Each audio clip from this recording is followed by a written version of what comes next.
Hello and welcome back to all of you beautiful souls. Welcome back to Cosmic Leadership Podcast. We are now in season 3, and I am your host, Adalina East. I'm the founder of my own healing modality, transformational healing, which blends neuroscience with spirituality. And I'm also a therapist practicing EMDR trauma therapy. I'm so excited to share our guests with you this season. I hope all of you had a wonderful break. The break was especially wonderful for me. I moved from a very small town out in the country into Albuquerque in New Mexico. As many of you know, I'm from New York. I then moved to LA, and I feel like I've found my spot here. I found my home. And as we all know, home begins with us, but it's also wonderful to be in a place that you really enjoy. Over the break, I also listened to many of you tell me what you want in this podcast. If you follow me on social media at Adalina East, you've had the opportunity to tell me the guests that you want, the format that you want, the kinds of conversations that you want to be having. And I love this so much because this podcast is made for you. I love chatting, of course. I'm a therapist. I love hearing people tell me things and helping them guide themselves towards healing. But this podcast was really created with you in mind. So I love your suggestions. Please keep them coming. Our guests today are one of your suggestions, and they've also helped me so much. On this podcast, Cosmic Leadership, we talk so much about what the next generation of leadership looks like. How does it feel? How do we respond to it? How is it better than what's come before? And one of the greatest gifts I find in cosmic leadership is the ability to tie all forms of healing together: emotional, physical, mental, spiritual.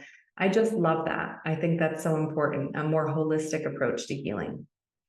And so I have done my very best, and I've listened to all of you to find those guests that focus on those things so that we can work towards healing. I am still offering private sessions. If you're interested in either a transformational healing session or an EMDR session, I offer those virtually and in person in Santa Fe, New Mexico. My in-person sessions in Santa Fe, New Mexico have been booked months and months and months out. So the next openings that I have are in October of 2023. But if you are interested, please do send us an email, adalina@adalinaeast.com. We'll include it in the links in the show notes below so that you can email and try to get on that schedule. Otherwise, book a virtual session. We can get so much done virtually. I'm working with so many beautiful clients using EMDR and transformational healing virtually right now, and I'm really, really grateful for each and every one of you. One of the other things that you all told me over the break was that it's really important to you that I bring back in those mini transformational healing sessions via this podcast. So I know that many of you have been listening to this podcast since it was titled Light Beings and Way Showers, and it was just a 20-minute thing every week where we would work on a specific topic like resentment or anger or fear using transformational healing. You will still find some of those old episodes, my favorites, under this new title, Cosmic Leadership. But I will be bringing back in some more of those episodes with just purely transformational healing. And I'm really excited about that. We'll have our first one next week. I also just wanted to let you know that I will be doing a few new things this year. So one of those new things is starting a group therapy practice online, virtually. So it doesn't matter where you are in the world.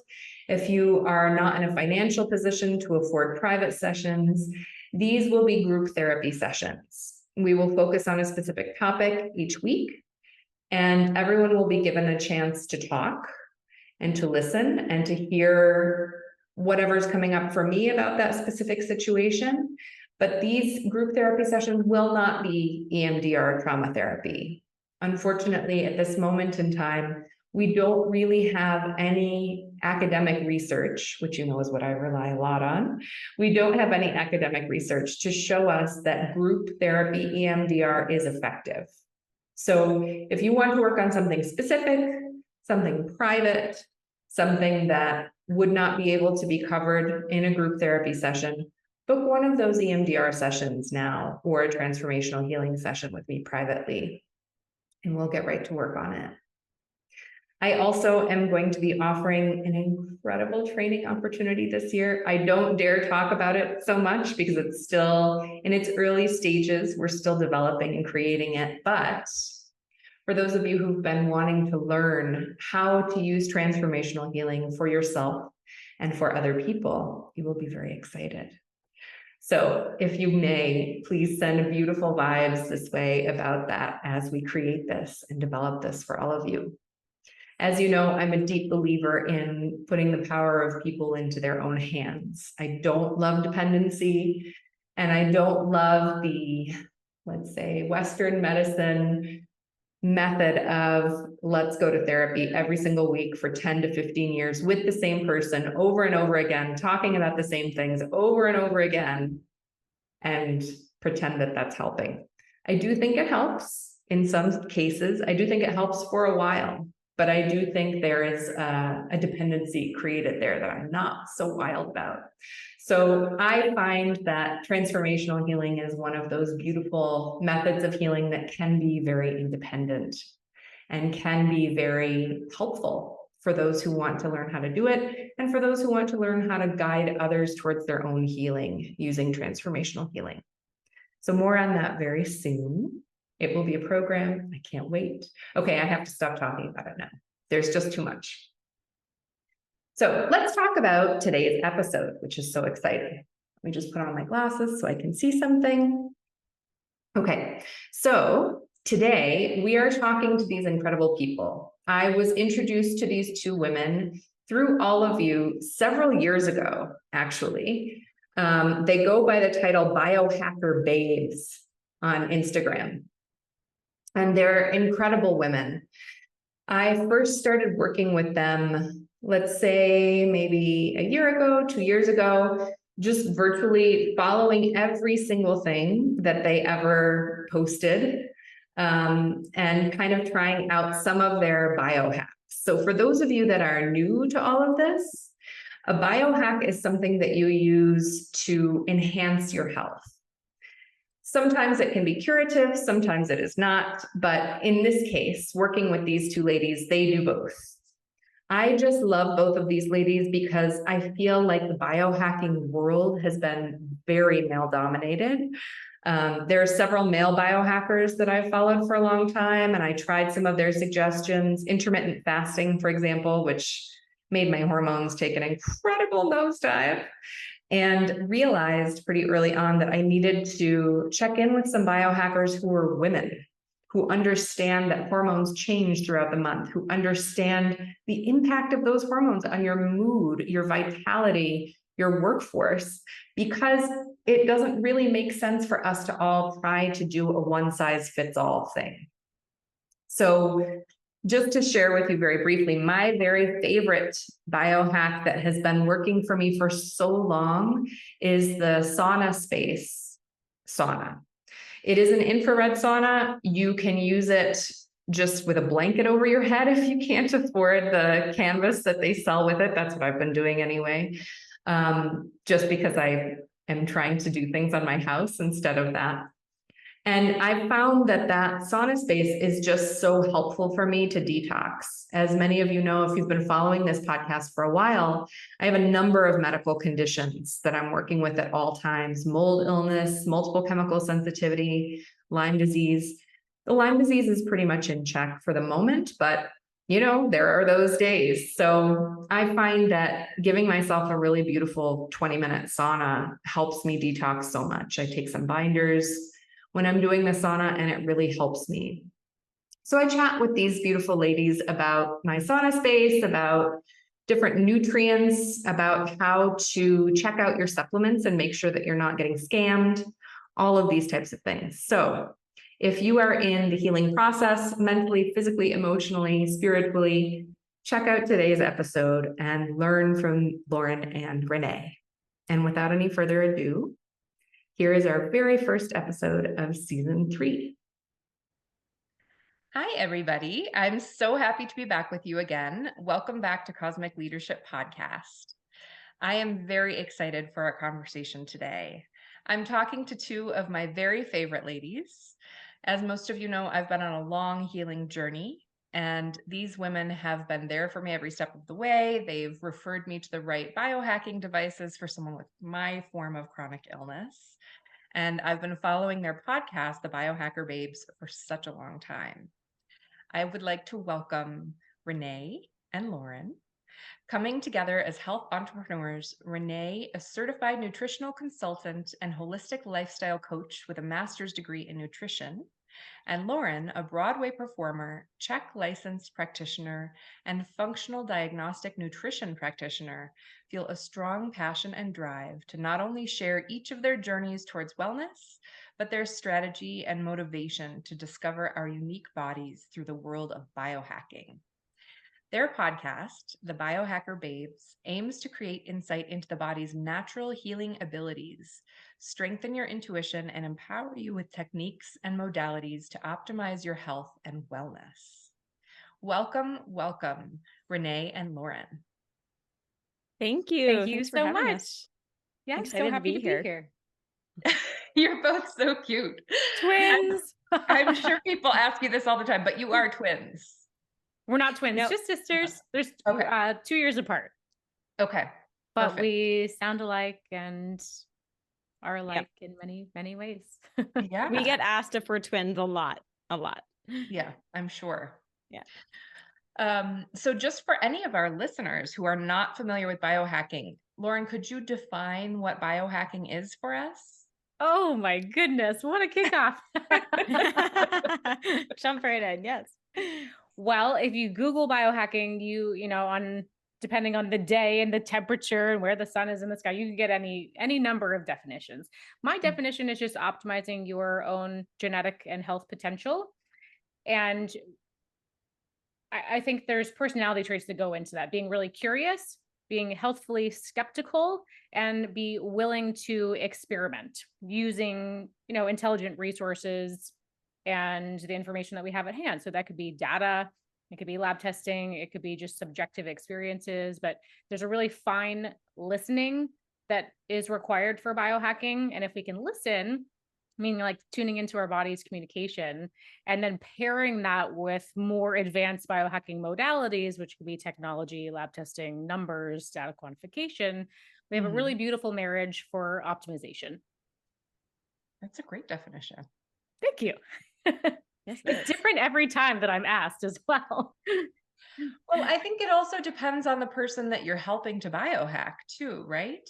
Like, for example, someone like me with my medical background would be doing something very different than, let's say, a woman in her 20s. So one thing I wanted to chat with both of you about is I am in my 40s now. Many of my listeners are in their 40s, 50s, and 60s. And I found that the things that I used to use to lose weight were just not working anymore. As many people did over the pandemic, I put on some weight, but actually the weight really came after the pandemic. And I think it was kind of a delayed response trauma thing.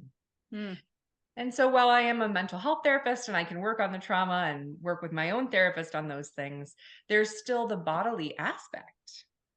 And so I went to go see a couple of different trainers and my nutritionist, and they just said, I understand that you love to dance and you love that like heavy duty cardio that gets your heart pumping and you only do it for 30 minutes.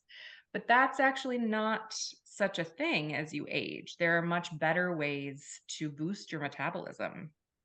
So could you tell me a little bit more about that?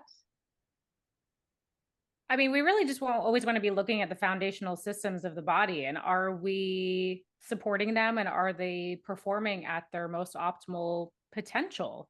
And so I think that really is an inside out approach. And so much of our culture and society teaches us an outside in approach. And so, yes, the body is dynamic. And so we change, and there's so many different stages and phases of life. And so even if you do find the template or the puzzle piece that works for you today, it's not going to work for you next year. And it's definitely not going to work for you 10 years from now. And it's definitely not going to work for you 25 years from now. Like the body changes. It's so dynamic.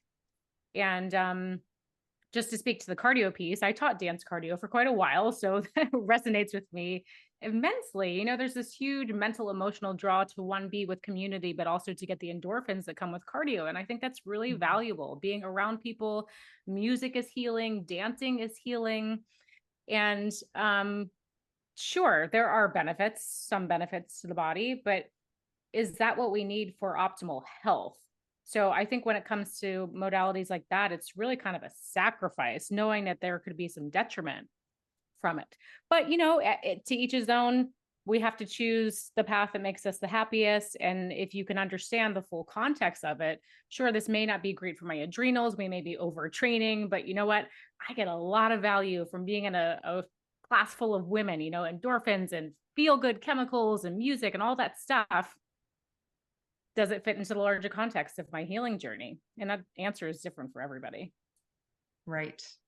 So Renee, what would you recommend? I know you have so much experience with functional nutrition. What would you recommend to women, 40s, 50s, 60s, who are on a healing journey for maybe a few things, hypothyroid, adrenals, these kinds of things that start to happen, but also wanting to lose weight? What types of tests would you recommend for us?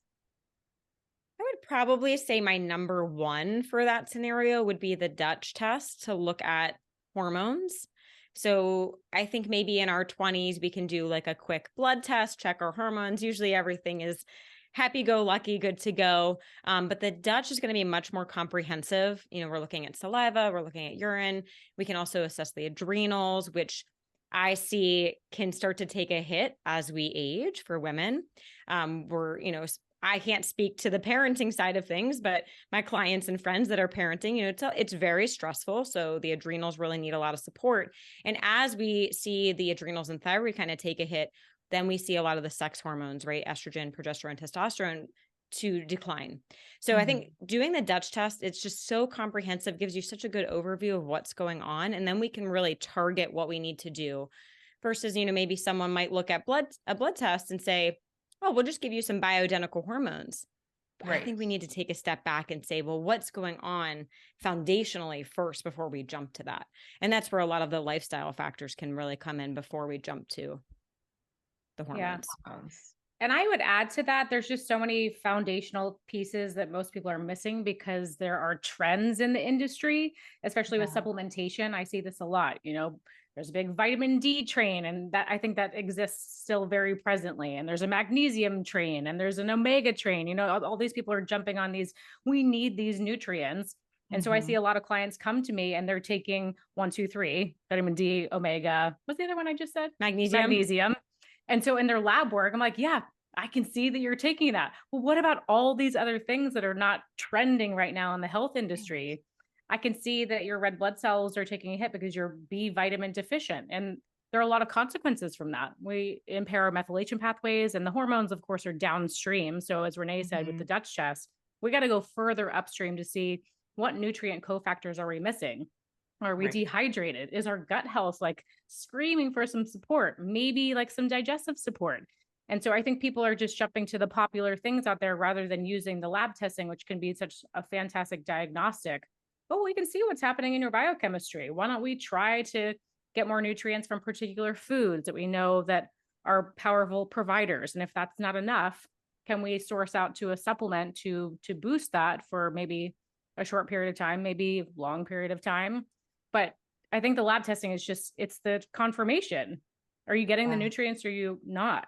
And we can't just rely on the things that are popular at the moment. Not that vitamin D is bad. I think it's great, but I am so excited to have this supplement conversation with the two of you, because just for those of you that are not familiar with the Biohacker Babes work, I love that every supplement that you ever recommend to us, you've personally tested. You tell us your own personal journey with it. You tell us all about what your clients have had experienced with it, both good and bad, right? Because not everyone reacts well to every supplement. And so we have this more holistic picture of what we're going to get. So it's not just the trending magnesium, vitamin D, and whatever the third thing was. But I also wanted to Yeah. ask, just for all of our listeners, how do we know what is a great supplement? Like, what are there any sort of parameters that we can look to? Obviously, we don't want to go down the CVS aisle, right? Because most of that is just sugar. But Please if don't. there's, yeah, please don't. Yeah. I tend to use herbs because I'm an herbalist and I like to go old school. But when I'm traveling, there's just no way to bring my gigantic, I have literally an entire cabinet full of herbs and I cannot bring those. So for a lady who's Amazing. on the go, who doesn't want to bring her cabinet of herbs, if it's not on your website, how can we know what's a great supplement and what is just fillers? I think there's a couple things that you can look at off the bat. I love using supplements that are food based. So, companies like Premier Research Labs or Paleo Valley, where it's coming more from food, because then you're not just getting the, like Laura was saying, the vitamin D, the magnesium, the omega-3s, you're getting all the synergistic components to that nutrient. So anytime you can get food-based, and then, like I just mentioned, those two companies, I think as you do your research, find the companies that are doing the work. They're doing the third-party lab testing. They're getting it from food. They're telling you the ins and outs, and find a company you can really trust. That just makes it easier. So you're not just always having to pick up a bottle and check it out and do all the research. So I think finding those good companies, watching out for synthetic vitamins and other nutrients. We're complex beings, but we've been on this planet a long time. I don't think we're meant to have these lab-made, man-made things in a bottle, right? I think there's just so much intuition that we can get from the planet that if we can incorporate that into our supplements, it's much better. Another thing to watch out for is a proprietary blend. We have a friend we call him the master formulator. He says to watch out for those. And I think why? I thought that was such a great thing. I know. I always thought that too. It seems like, it's so good. They don't want to share it with anyone, right? Because they want to be able to, make money off of it. But he says that quite often what they're doing with that is they're sneaking in different ingredients. They're not actually giving the right amounts of certain ingredients that you would need. So I thought that was a really interesting perspective. And now I've been really on the hunt looking at products. I'm like, wow, a lot of companies do use that. And he says it's a marketing thing. Yeah, transparency is just so hugely important. And if you're kind of hitting walls and not able to get enough information, I think that's a red flag in itself. Companies, if they're doing the work and really spending the money, because it's expensive to do the testing, to do the research, to source properly, they're going to brag about it. So that's kind of an easy, like if you're getting stuck, if the website is just, you can't even pull up the ingredient label, there's nothing about third-party testing, move on, because there's plenty of companies that are doing the work and will tell you every little bit about where they sourced, how they're doing it. They're proud. So and that makes sense. Kind of step too. one. Yeah. Yeah. And that makes sense too, because if they are doing all of the third-party lab testing, all of that costs extra money, right? So of course they're going to very expensive. shout it from the rooftops. Yeah. So watch out for the cheap products. And I also like brands. This is a funny thing. I like brands where their products go out of stock often, because what I find is these companies, I'll reach out and say, I haven't been able to get this product in 3 months. And they said, you know what? The one ingredient in that product, it's been coming in and it's not testing up to our standards. So we're not going to sell it. So it's frustrating, but I'm grateful for that. So that's another thing you can cue in with different brands. And I would say one more thing. I would watch out for Amazon. I know a lot of the brands that we see on Amazon, and I'm talking to my reps from those companies and they're like, we don't even know who is selling that on Amazon. We're trying to shut them down and Amazon is not helping us shut them down. So something else to watch out for. I would go direct to the brand whenever possible. Yeah. Okay. Good to know. I tend to buy them. I have something called environmental illness and chemical sensitivity, multiple chemical sensitivity. So I tend to, for a long time, I was buying my supplements on Amazon just because I thought it was so much easier. But I also heard the same thing from my doctor. You really cannot trust that. And even if it says, let's say, for example, I'm using Herb Farm yellow dock root for extra iron, which I definitely want to ask both of you about as well, iron in your 40s. I was using that from Amazon and I just was feeling really nauseous all the time. She said, even if it says it's from Herb Farm on Amazon, it might not be. It might be from a third-party seller, and they don't vet those things well enough. So, you know, there are Unfortunately. certain companies, they charge a shipping fee, but at least you know that you're getting what you're paying for. If it's worth taking, it's worth waiting for, honestly. Yeah. And I think that's so smart to listen to your body, feeling the fact that you had some symptoms regarding that. And I'm assuming some intuition telling you to kind of check into it. That's really important. I think there's two sides to that coin. Sometimes we don't pay attention to that when it's really useful, or sometimes we like pay attention to it so much that we create a narrative that maybe is not true. This is where like, I think a good biohacker is healthfully skeptical, because we can just continue to question and use our best resources and experience. Like anything could be true or not true. Anything could be possible or not possible. Can we stay open-minded and consider all the possibilities? Yeah. Yeah. I just had a client I reached out to this morning, and I actually sent her a couple of different sleep supplements just to test them out. And I'm like, you know, what are you thinking about these different ones? And she says, this one, I took it and I woke up in the middle of the night with a migraine. Maybe it's a coincidence. No. I took it a week later and I got a migraine the next day. And I'm like, and what I said back, I said, you know what? I've never heard of someone getting a migraine from that, but anything is possible.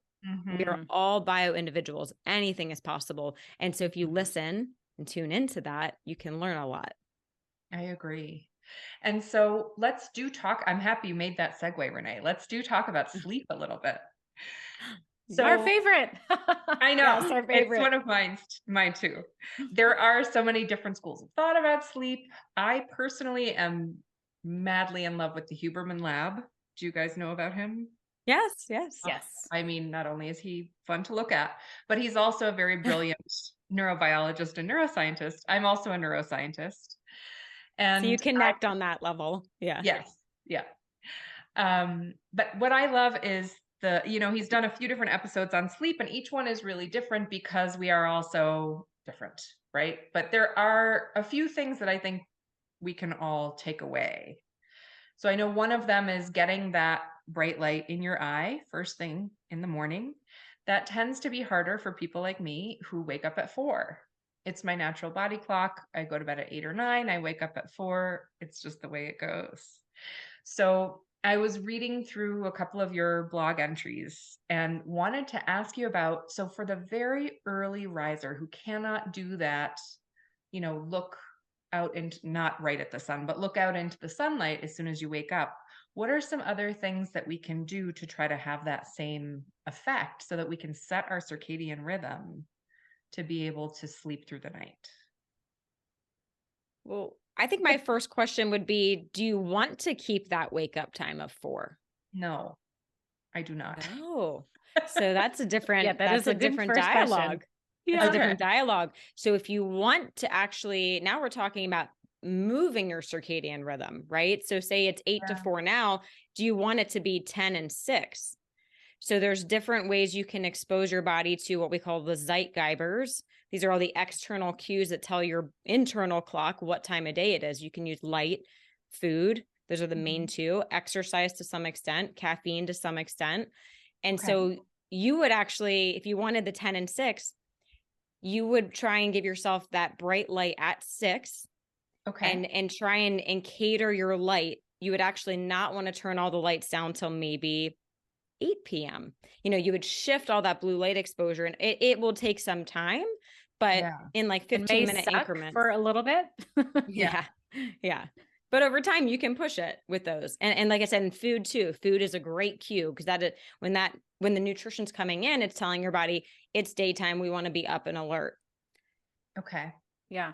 And I would just say, like, if you had answered no to that question, that you didn't want to shift it, in case there's anyone listening that likes to get up before the sun rises, which I think is okay, because, monks meditate at 3 a.m. and there's energy from the sun, even though there's not light in the sky, there still is a circadian rhythm effect. And it's really just about the consistency. Are you staying consistent from day to day? Because whenever you start your day, whenever your brain perceives that the day has started, right, you start the running clock. And so we just want to make sure that we're consistent, because you see what happens to a grandfather clock if you don't, energize it, twist it, make sure it's running. Like what are they called? The pendulums get all desynchronized. You don't want our body to be out of sync. So I think the consistency is the most important thing. And it's not that you're not getting any energy, even though it's dark out. It's just, can you be consistent with when the sun does come up, that you're allowing that light into your eyes? Also food timing, consistency. So I think there's answers on both sides. It really just depends. What do you want? Because we're in full control of it, and we can start to shift it, with the behaviors. We also can shift it with food, supplements, exercise. There's a lot of opportunities, but I think that's so fabulous what Renee said. It's like, what do you want to do? Yeah. Right. Different for everyone. And if you are that 4 a.m. person and you're like, I want to drive this circadian rhythm home, I want to keep it, but the sun is not up, like Lauren was saying, you still get benefits there. But that's where some of the biohacking tech can come in, right? We always want to use nature as much as we can, but hey, it's 2023. Let's use the tech that we have. Why not? And that's where something like, the SAD light, you can use that bright light. There's retimer glasses. You wear these glasses that emit this like blue and green retimer. Oh, that's cool. They're very futuristic looking. They're like, they also kind of look like club rave glasses too. Yes. They're multi-purpose. Yeah. Yeah. But that will signal to your eyes as well. It's morning. This is the artificial sunshine, or something called the human charger, which actually looks like a little iPod, and it plugs into your ears and it shines bright light into your ears. Ooh. So those are 3 pieces of tech that could provide that artificial sun for you if you need it. Okay. That's great. That's a great tip.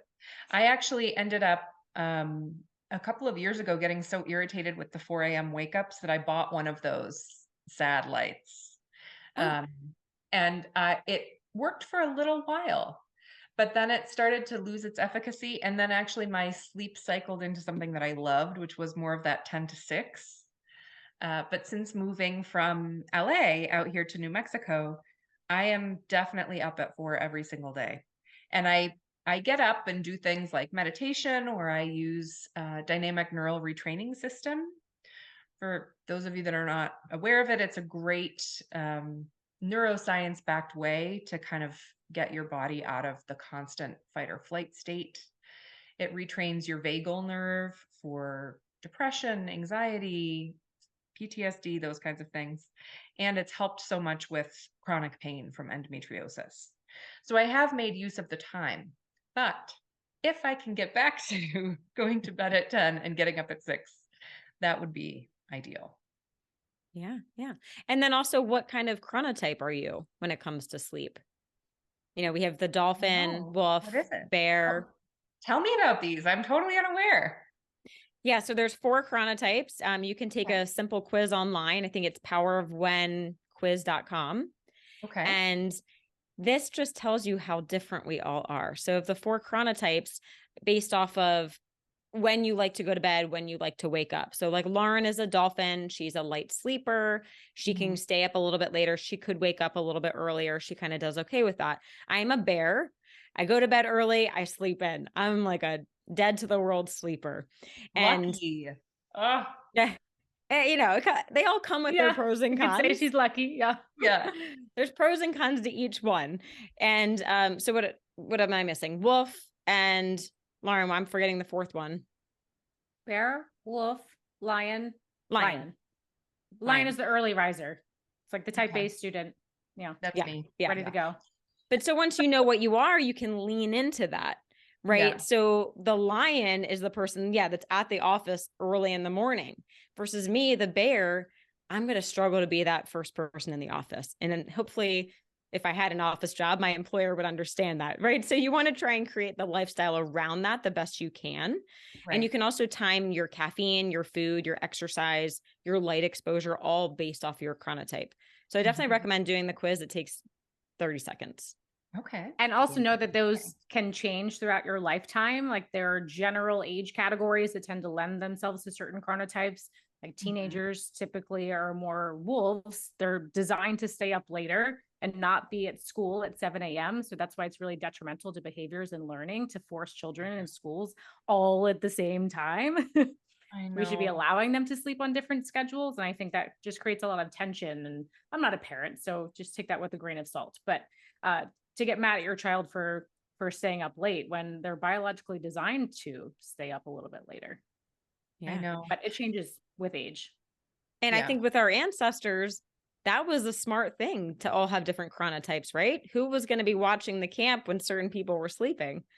That was me. I believe ancestrally that I'm a dolphin because I was supposed to stay up through the night to protect the tribe. Was my Oh, thank you. fiance was designed to sleep through the night. Lucky for him. And, you know, they all come with their advantages, but I definitely was the one keeping watch. right. Yes. One eye open. The one One I eye open. open. Yeah. What do you think about timing your red light exposure? For example, I have my sauna space, which I really love. I actually felt no benefit at all from just using it for 15 minutes. And then I tried upping it to about 30 minutes, and it's wonderful to sweat. It's great for red light exposure to try to counteract all the blue light that we take in throughout the day that messes with our melatonin. But what do you think of red light exposure at night, like an hour before you go to bed? I think it's highly question. personalized. I would just pay attention to how your body's responding to that. And is your sleep schedule adjusting accordingly to what you want? It doesn't seem to bother me, but I think Renee, potentially it bothers you. And I'm just thinking like Yeah. ancestrally, if we're trying to mimic the sun, we would get a lot of red light at sunrise and sunset. So probably sticking around those general times. But you know, that's like direct eye exposure, like right into your retina. I think you could potentially use it on other places in the body because it's great for inflammation, great for energy flow, mitochondria. Mhm. But as far as like being exposed into the lights and a majority of our skin, I think it's probably a personal experience. What would you say, Renee? Yeah. I think, yeah, the question is, do you find you get energy from red light? And I typically do. I mean, I can use my little handheld device on maybe like my knee or my back before bed, and that doesn't seem to alert me. But my red light face mask, oh, yeah, has to be Can't do before it at night. sunset. Okay. I can't do that at night. I think in a perfect world, if you could use it at sunrise and sunset, good for you. If you have the Yeah. schedule that can allow that, I think that's great. But you know, the red light does supercharge your mitochondria. So again, I think some people are more sensitive to that energy boost. I can definitely feel it, but other people are like, I could sleep with the red light and wouldn't even know it's on. So Wow. Okay. And now that we're on the topic of red light, what is your favorite red light face mask? I've tried a few. I'd love to hear your thoughts. I've only tried the higher dose mask. Okay. same. Renee? So it's my favorite. Okay. By default. Yeah, by default. Yeah. Okay. What have you tried? I have tried Illumin IL, I think it's called. It's from Japan. A friend of mine in Japan sent it to me. And then I tried the Juve one, which Okay. I think the Juve one is more targeting inflammation and those kinds of things. I did I find that I didn't know had they less. had a face mask. Very cool. Oh, it's not a face mask. It's the little panel. It's just the little Oh, Juve Go okay. panel. Yeah. And that gave me less eye bags, which was nice. But I didn't see any other skin advantage. And so then a friend of mine got me something. Hang on, I'm looking.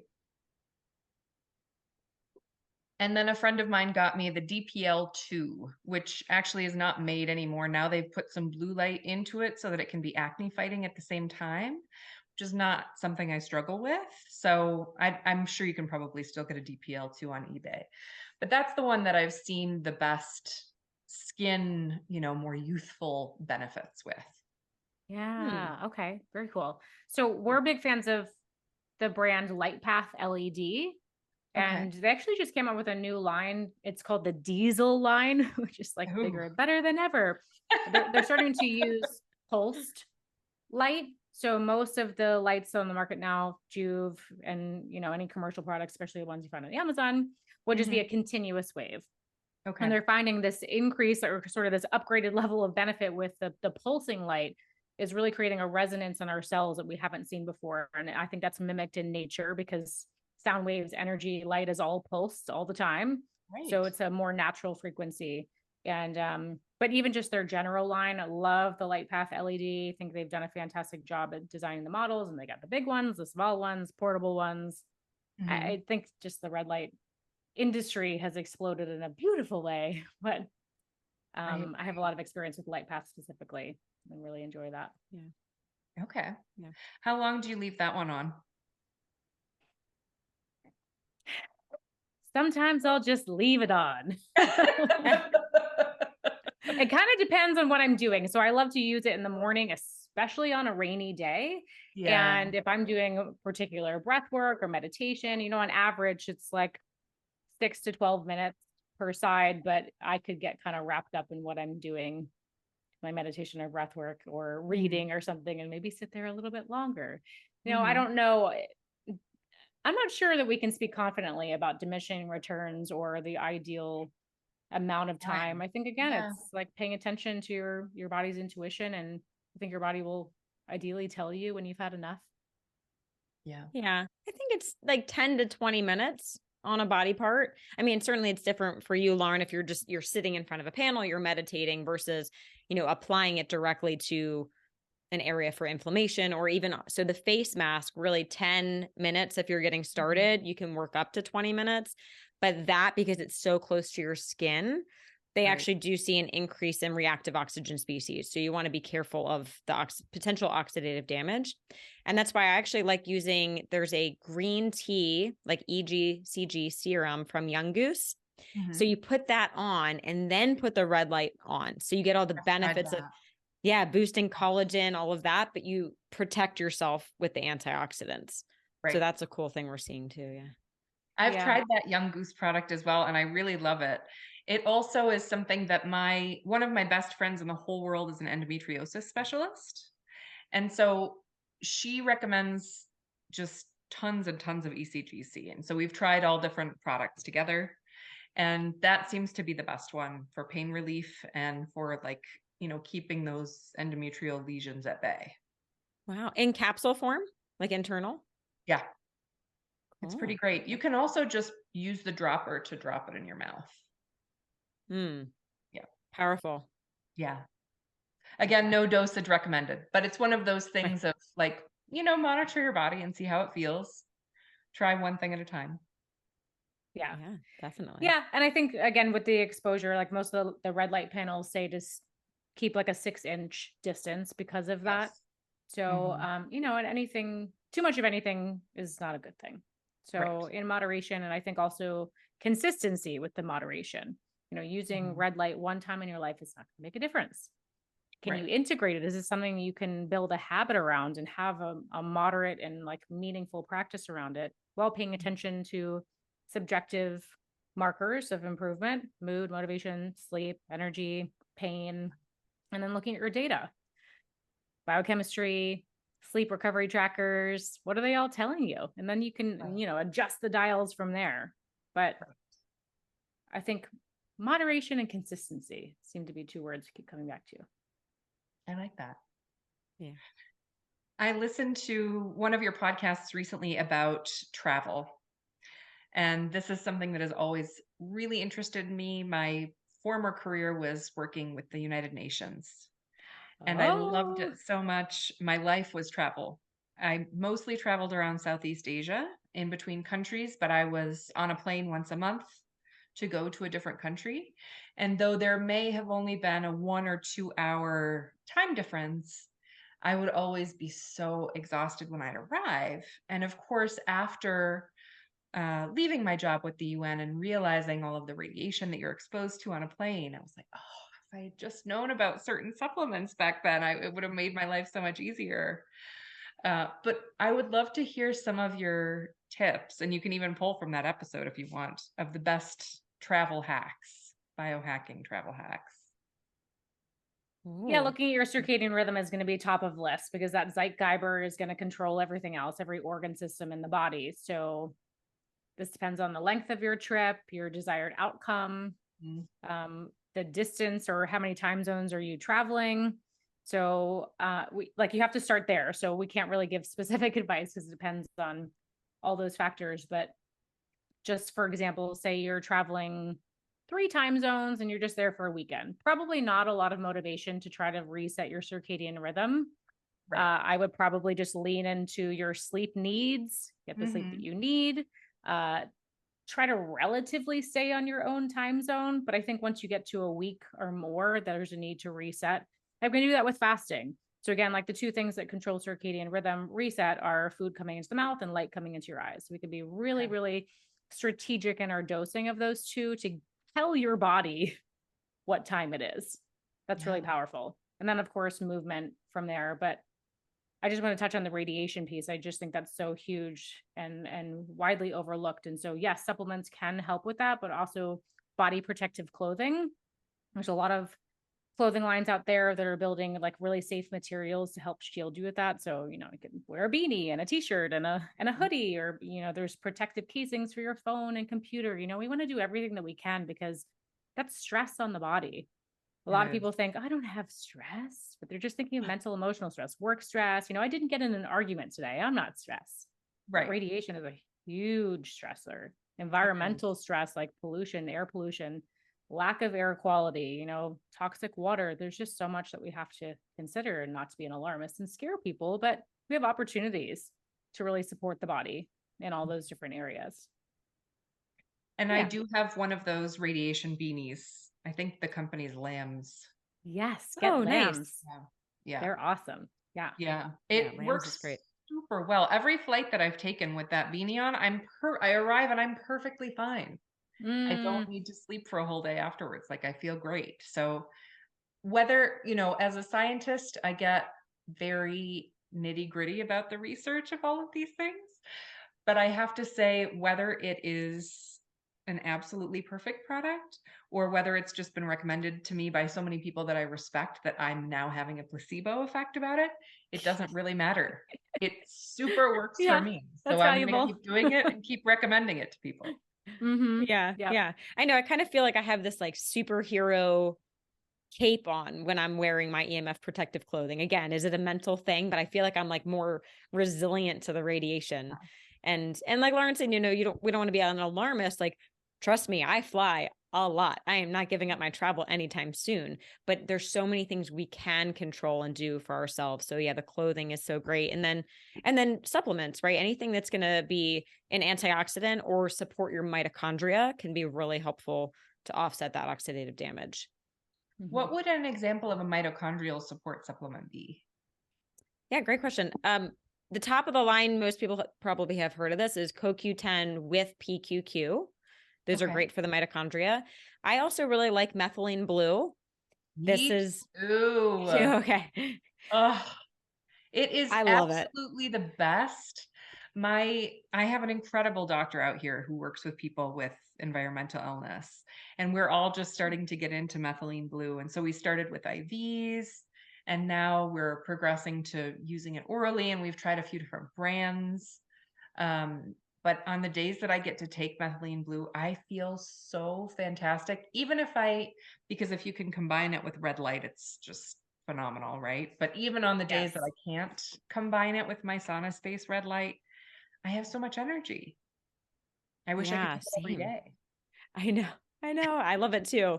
Yeah, actually, I did a dose yesterday and before I went to the gym, and I'm like crushing my workout. My husband looks over and he's like, "You are a beast." And I'm like, no. It's the methylene blue. I can't take credit for this. That's fueling everything it's right your now. mitochondria being responsive. Yeah. It's That's funny. really I actually have a consult today about getting a methylene blue IV. I haven't done the IVs yet. I've just been doing the troches.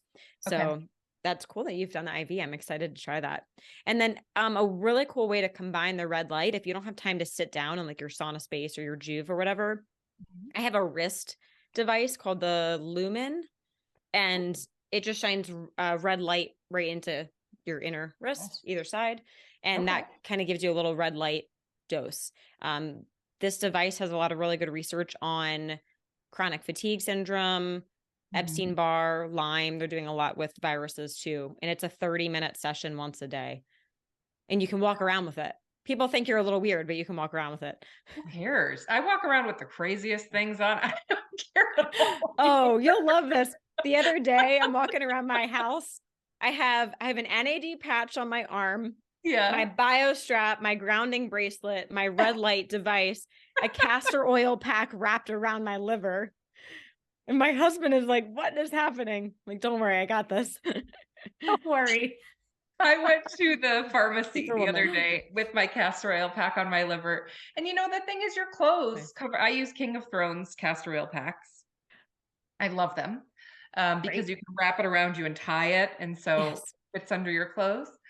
But at a certain point in the pharmacy, part of it was like coming out of the top of my pants. I had bent over and one of the sales associates came by and said, "Are you okay? Are you all right?" Very quietly, like trying to be discreet. Even though I live in world's smallest town, there was like no one else in the store. And I said, "Yeah, I'm okay." And she said, "Oh, my grandmother used to use those. And, she died of cancer." I was like, no, it's not a cancer thing. I'm just detoxing my liver." It's Oh okay. gosh, they Oh, were so wow. concerned. She was Yeah. concerned. It was sweet. Oh. But, Small we town have to do vibes. what we have to do to stay healthy. And if that means going to the pharmacy with a castor oil pack on, that's what we have to do. We're Yeah. busy Queen of ladies. Thrones has made it very easy to just put them on and go about your day. So thank you, Oh, I Queen of said Thrones. it wrong. Queen of Thrones. Thank you for correcting me. Queen, not king. Yeah. Yeah, same I thing. didn't even Yeah. notice. Royalty. It's a royalty pack. That's what it is. Although my cat thinks it's a toy because the strings hang down and she'll be like trying to Of pull it course. off. Of course. Cutie I'm a pie. walking cat toy. I just wanted to add to the mitochondrial question. I think sometimes we jump to like the big supplements, and I'm a huge fan of methylene blue and PQQ, CoQ10, but electrolytes are powerful for your mitochondria. A lot of people are overlooking just basic minerals, and I think the water industry has really bastardized that They quite a lot because have. one, there's so much plastic in the environment because we made drinking water, I suppose, easier by putting it into plastic water bottles. So that's a problem in itself because it's leaching into the water. And then we have over purified our water. So we're stripping all of the mineral content out. I think, for good reason. We're trying to take heavy metals and other poisonous chemicals, fluoride out of the water because too much of that is not good. Right. But a lot of our water doesn't have an electrical charge anymore. So if you're not getting electrical charge, how can you expect your mitochondria to be energized and functioning well? So I think that's a big, like, top of the list item for a lot of people is look at your water source. That's Absolutely. just, there's so many ways to filter your water, to source your water. But if you're primarily drinking out of plastic water bottles, I would say transition off of that as soon as you can. All these lifestyle changes are within reason. You can't completely overhaul your life in one day, and a lot of these changes can be a little more pricey. But if you can invest in like a good filter at home that's not going to completely strip the water, or maybe you remineralize, endless options there. But get away from the plastic, potentially test your water just to see what's in there. And then if you need to add electrolytes back in, I think a lot of people do, because we're stressed, our body's going to burn through electrolytes. If you exercise, you're going to burn through electrolytes. There's a lot of things that are depleting our electrolytes on top of the water already being depleted. Right. And I was a big fan, and still am a big fan of the Quinton Hyper Essential supplement. Love I think that's great. Quinton. Oh, For so those of you that seawater in your don't mouth. know. Yeah. I Not mean, for it is a everybody. taste to get used to, right? Yeah, I know love when the people, hypertonic. I do Yeah. too. But when clients ask me for electrolyte recommendations, I say, where on the spectrum do you fall? Of course, I'm not going to recommend Gatorade, but like, what is your tolerance of seawater saltiness in your mouth? Because Right. essentially that's going to be the highest absorption rate, but some people just can't tolerate it. And so we can't recommend something that people are not going to be compliant with. And they're going to think it's disgusting. But yeah, if you can tolerate Quinton, awesome. It's the gold standard for minerals. But my question to all of you is, so they've been out of it for months and months. I haven't been able to get it. Like the supplements that we were talking about before. Awesome. And so what I've been doing instead is both when I wake up in the morning and right after my workout, I've been taking some Celtic gray sea salt, like a teaspoon, and rubbing it or stirring it into warm water and drinking that. Does that seem like a reasonable substitute? I think so. I've heard maybe, and I'm not an expert on this, and who knows where I heard it from. We can create these narratives in our head based on one little piece of information, but I've heard in the past that maybe you don't absorb the minerals from the salt as well as you would in a high quality supplement. But yeah, I think it's probably worth doing over not doing. And then, do skin pinch tests. How are you hydrated? How's your energy? How's your sleep? How's your urine look when you pee? I don't know. Test it. And then the quality of the salt, Yeah. right? Not just like sea salt from your maybe standard local grocery store, No. right? Those are loaded with heavy metals, plastics. There's so much plastic in our sea salt now, which is just crazy. So again, making sure that's a good quality. Yeah. I think it's worth doing. Okay. What else would you do for minerals if people cannot find Celtic sea salt that's really high quality or Kinton? I Uh, like LMNT, right? Rob Wolf's product. It's definitely a very high sodium content. So again, I think it's so personal. Like for me, I tend to have I tend to have high sodium, low potassium. So if I do an element, I have to actually add extra potassium. Okay. But I think for like the standard, if you're looking at switching from Gatorade, I think Element's a great way to go. It's like, it's all Yeah. relative. mhm. And upgraded formulas, Barton's company is great. I think his minerals are really awesome. That's my go-to. It's called Yeah. upgraded charge. So he makes nanoparticles. So their research is showing the particles have to be small enough to be able to make it into our cells. And a lot of the commercial electrolytes are just too massive to go anywhere. So you could be spending a lot of money and your body's not absorbing it. You're just peeing it out. Yeah, absolutely. Okay. So many things to think about. So many things to think about, and it is so It's very fun. individualized. So, if people would like to get some individual help with all of these things, how can they reach each one of you? We have our collective website, thebiohackerbabes.com, and our Instagram, biohacker_babes. And then we each have our own coaching websites because we do one-on-one. We do some co-coaching, but mainly one-on-ones. My website is laurensambatero.com. And mine is reneebells.com. Pretty easy. But then you can always email us, biohackerbabes@gmail.com. It's just the two of us checking that, and we would love to hear from anyone. Great. And we'll drop all those links below for everybody too. Thank you so much for your time. Thank you for all of the wonderful tips. I'm so grateful to both of you, and I look forward to continuing to follow you on Instagram and listen to your awesome podcast. Thank you. Thank you Thanks. so much. Can't believe this time flew by. Thank you for having us. Of course. Thank you for being here.